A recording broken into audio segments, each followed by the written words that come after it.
Question suivante.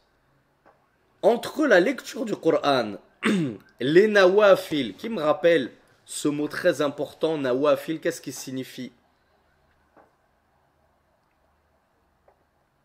C'est le pluriel de nafila. Qu'est-ce qui est voulu ici? Alors bravo Nassim. Nawafil sont les actes surérogatoires. Ici dans la question, ce qui est voulu, c'est al-prière. Les prières nawafil. Donc la prière surérogatoire, la lecture du Coran et les douas, les invocations. Qu'est-ce qui est meilleur auprès d'Allah parmi tout ceci? Ben moi je vous pose la question, à votre avis. Qu'est-ce qui est meilleur auprès d'Allah? La lecture du Coran, les prières surrogatoires ou les douas? Hier, on a vu que ce qui était meilleur, c'était les actes obligatoires. Ça passera toujours avant les actes surérogatoires. Mais là, on est en présence de 3 actes surérogatoires. Qu'est-ce qui est meilleur?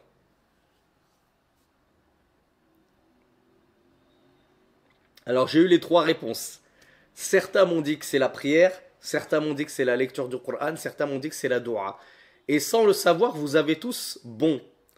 Vous avez tous raison. Pourquoi? Alors on va lire la réponse de la Lajna Da'ima. Elle a dit, la lecture du Coran, elle a un grand mérite. La prière surrogatoire, elle a un grand mérite. La doua elle-même a un grand mérite. C'est quoi le doua de la... Comment le prophète sallallahu alayhi wa sallam a défini la doua, l'invocation, qui se rappelle du hadith en arabe? Il est facile à apprendre en arabe.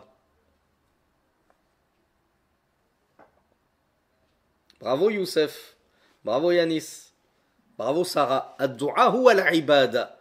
L'invocation, c'est l'adoration. Dans une version, mukhul ibada, c'est la moelle épinière, si on peut traduire plus correctement en français, on va pas dire la cervelle, c'est la moelle, la substantifique moelle de l'adoration. Donc on voit à quel point la doua, c'est aussi très très important dans notre religion. Mais Al-Lajna Daïma nous a dit cependant, le mérite de ces adorations, de ces diverses adorations, il va varier en fonction de la situation. Dans telle situation, on va te dire c'est meilleur pour toi de faire des douas. Dans telle situation, c'est plutôt meilleur de faire des prières surérogatoires. Dans telle situation, c'est plutôt meilleur de lire le Coran. Suivant la situation, telle adoration sera préférable à une autre. Je vous donne un exemple tout bête. Juste avant, entre l'Asr et Al-Maghrib, le jour de Arafat, sur le mont Arafat, en tant que pèlerin, qu'est-ce qui est meilleur de faire?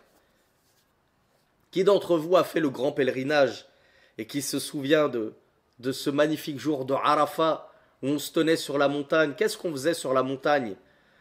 En tout cas, ceux qui s'efforçaient de suivre la sunna. Voilà, bravo à Doua.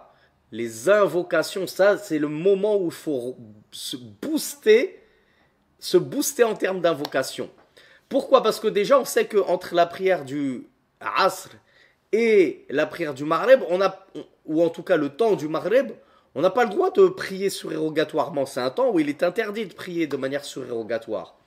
Donc il me reste que la doua ou la lecture du Coran. Ben je regarde, qu'est-ce que le prophète sallallahu alayhi wa sallam, il a fait dans cette situation-là? Et qu'est-ce qu'il a enjoint de faire? Eh bien, il a enjoint de multiplier les invocations à ce moment précis. Donc, vous voyez, en fonction de la situation et du moment, il y a des actes d'adoration qui sont davantage conseillés, préconisés que d'autres, même si, bien sûr, toutes les adorations sont bonnes.